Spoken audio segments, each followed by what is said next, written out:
Hello students, आज हम बात करने वाले हैं आपके भारतीय समाज के प्रश्न पत्र में विलेज या गांव के बारे में, ग्रामीण समुदाय के बारे में।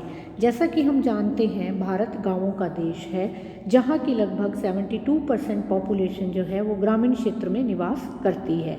तो हमें यहाँ पर गांव और ग्रामीण समुदाय के बारे में पूरी जानकारी लेने के लिए यह समझना होगा कि ग्रामीण क्षेत्र के अंदर निवास करने वाले लोगों को मुख्य व्यवसाय जो है वह कृषि है, और कृषि पर निर्भरता से उनका जीवन यापन होता है, जो कि आकार में छोटे होते हैं। और हम यह भी देखते हैं कि भारतीय गांव एक पृथक और बड़े समुदाय के अंदर छोटे समुदायों के रूप में पाए जाते हैं। यदि हम यह देखते हैं कि मैकाइवर और पेज इसको समाजशास्त्रीय दृष्टि से समझाने के लिए बताते हैं कि ग्रामीण और नगरीय शब्द केवल भौगोलिक स्थिति को नहीं बल्कि सामुदायिक जीवन के प्रकारों को भी हमारे सामने रखते हैं, इंगित करते हैं। तो हम यहाँ पर आर्थिक और सामाजिक पिछड़ेपन को इसका आधार नहीं मानते हैं, जैसा कि बहुत सारे लोग कहते हैं कि सामाजिक दृष्टि से पिछड़े हुए लोग गाँव में निवास करते हैं। ऐसा नहीं है।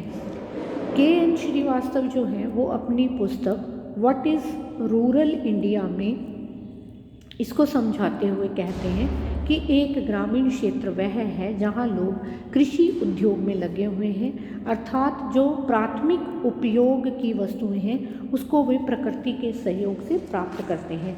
तो हम यह देखते हैं कि प्रकृति पर जो प्रत्यक्ष निर्भरता है वह है, इनका आकार जो है वो सीमित होता है, और तीसरी जो बात है वो सदस्यों के बीच में घनिष्ठ और प्राथमिक संबंध जो है वो पाए जाते हैं।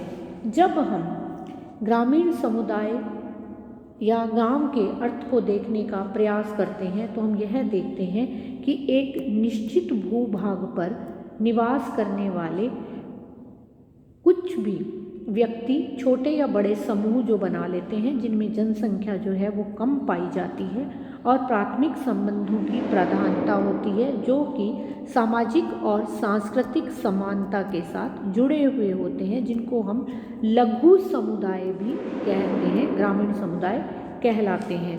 जब हम भारतीय गांवों की विशेषताओं को देखने का प्रयास करते हैं तो हम देखते हैं कि यहाँ पर संयुक्त परिवारों की प्रधानता पाई जाती है। हालांकि कुछ सदस्य जो हैं वो शहरी क्षेत्रों में निवास करने लगते हैं या अवसरों की उपलब्धता के कारण चले जाते हैं, लेकिन फिर भी परिवारों का प्रकार संयुक्त अधिक होता है।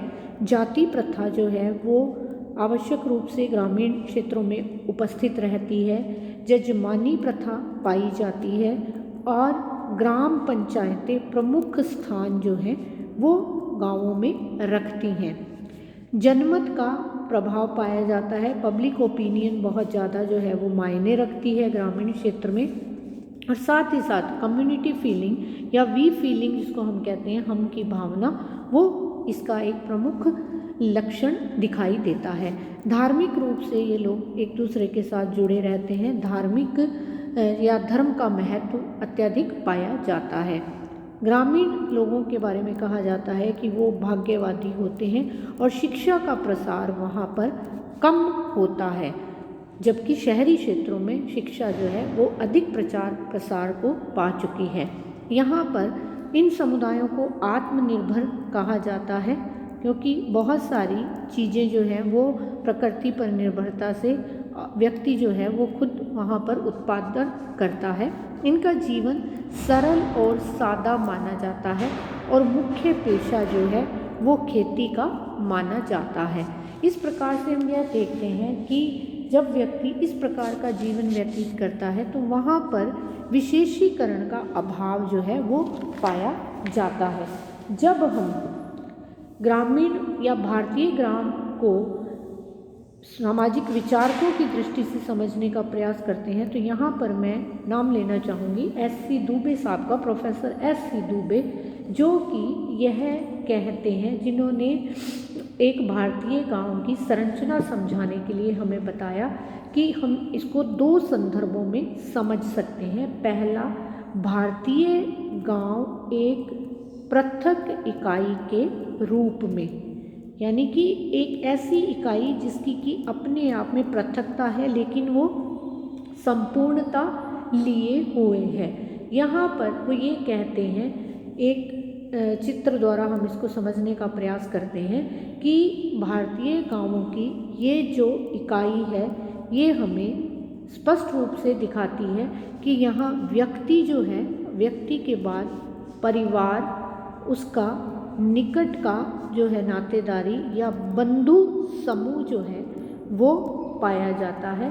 फिर उसका वंश समूह भी वहीं पर दिखाई देता है। उसके रक्त के और विवाह के संबंधी उस इकाई में पाए जाते हैं।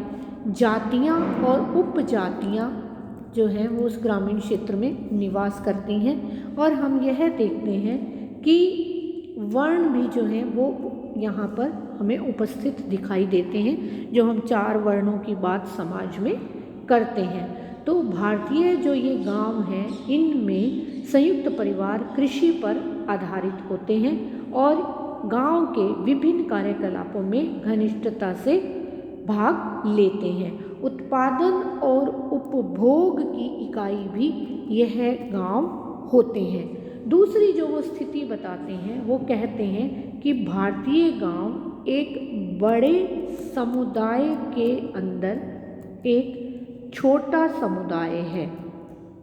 यह छोटा समुदाय जो है यह क्या है हम देखते हैं। जैसे यहाँ पर भी हम इसको एक चित्र से समझ सकते हैं कि सबसे पहले इसमें व्यक्ति है, व्यक्ति के बाद उसका परिवार है, परिवार के बाद मिलकर कई परिवारों की संरचना गांव को बनाती है और फिर वे आसपास के ग्रामीण क्षेत्र अंतर ग्रामीण जो है संबंधों को बनाते हैं।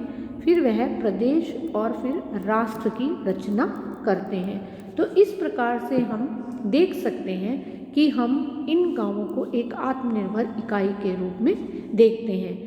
यहाँ पर हम यह देखते हैं कि यह गांव जो है व्यक्ति परिवारों से, परिवार गांवों से, गांव अंतर्ग्रामीण संगठनों से, फिर प्रदेश और राष्ट्र से परस्पर संबंधित होते हैं। बड़े स्तर पर देखते हैं तो गांव और उसके निवासी देश के साथ विभिन्न प्रकार से जुड़े हुए रहते हैं।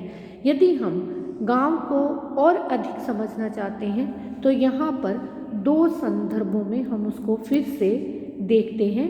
जैसे कि अगर गांवों में विवाहों की स्थिति को देखें तो यहाँ पर जो है वो बहिर्विवाह होते हैं, गांव के अंदर विवाह नहीं होते।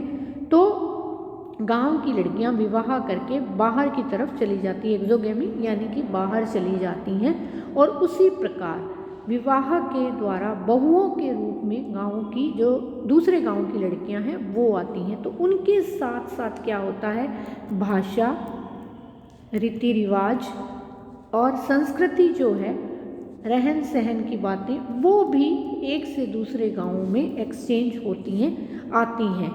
इस प्रकार हम देखते हैं कि लगभग सभी जगह पर संस्कृति का हस्तांतरण इस प्रकार से होता है।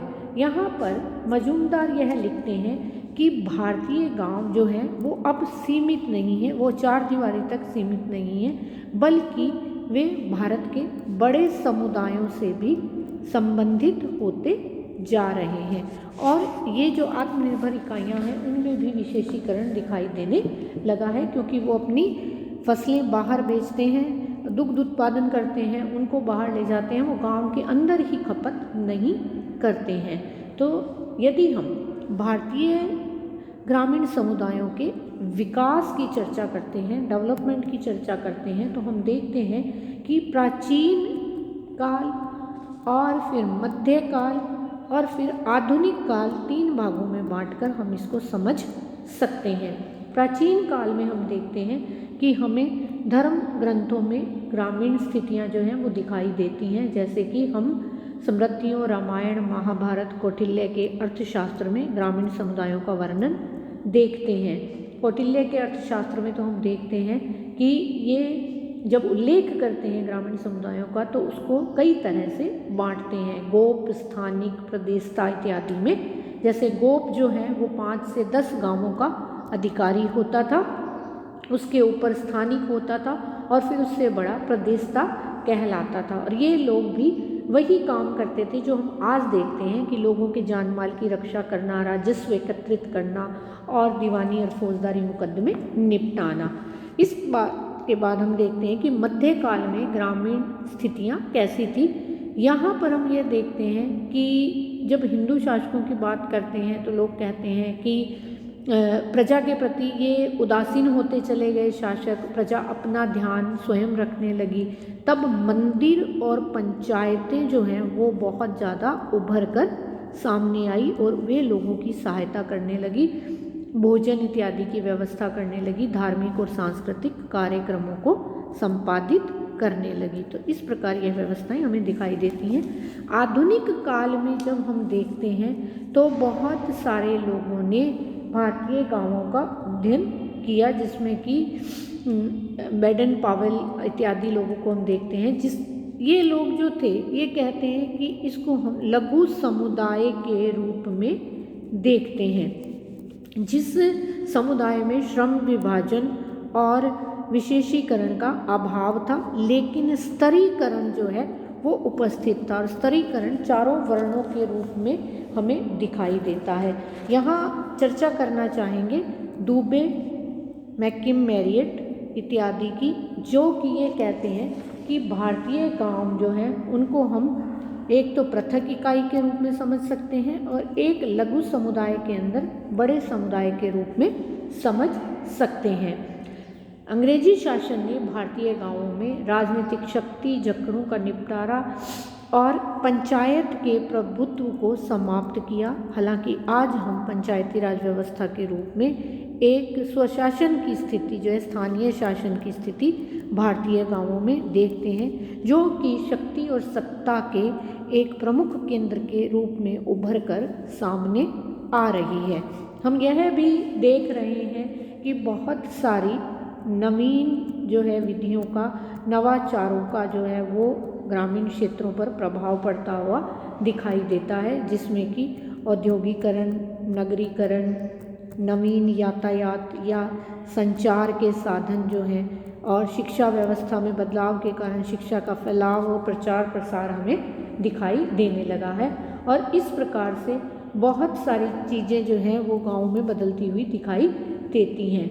यहाँ हम मशीनीकरण और यंत्रीकरण की बात भी गाँव में करने लगे हैं और विभिन्न तरह के व्यवसाय जो हैं वो भी हम देखने लगे हैं कि एक नई तरह का मार्केट जो है, बाजार जो है वो ग्रामीण क्षेत्रों में हमें उपलब्ध होता हुआ या उभरता हुआ दिखाई दे रहा है, जो कि हमें प्राचीन काल में नहीं दिखाई देता था।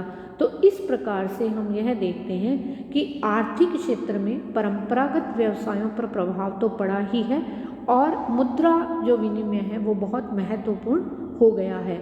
इस प्रकार गांव जो है वो नगरों और महानगरों पर अधिक आश्रित होता चला जा रहा है और गांवों में परिवर्तन की जो यह प्रक्रिया है यह बहुत तेज़ी से जो है वो चल रही है। और उसका कारण यह है कि ग्रामीण क्षेत्र से लोग जो हैं वो शहरी क्षेत्र की तरफ बहुत ज़्यादा जा रहे हैं। और दूसरी बात जो है वो ग्रामीण क्षेत्र के अंदर शहरी जो कल्चर है, संस्कृति है, उसका उदय हो रहा है, उसका प्रभाव जो है वो पड़ता हुआ दिखाई दे रहा है।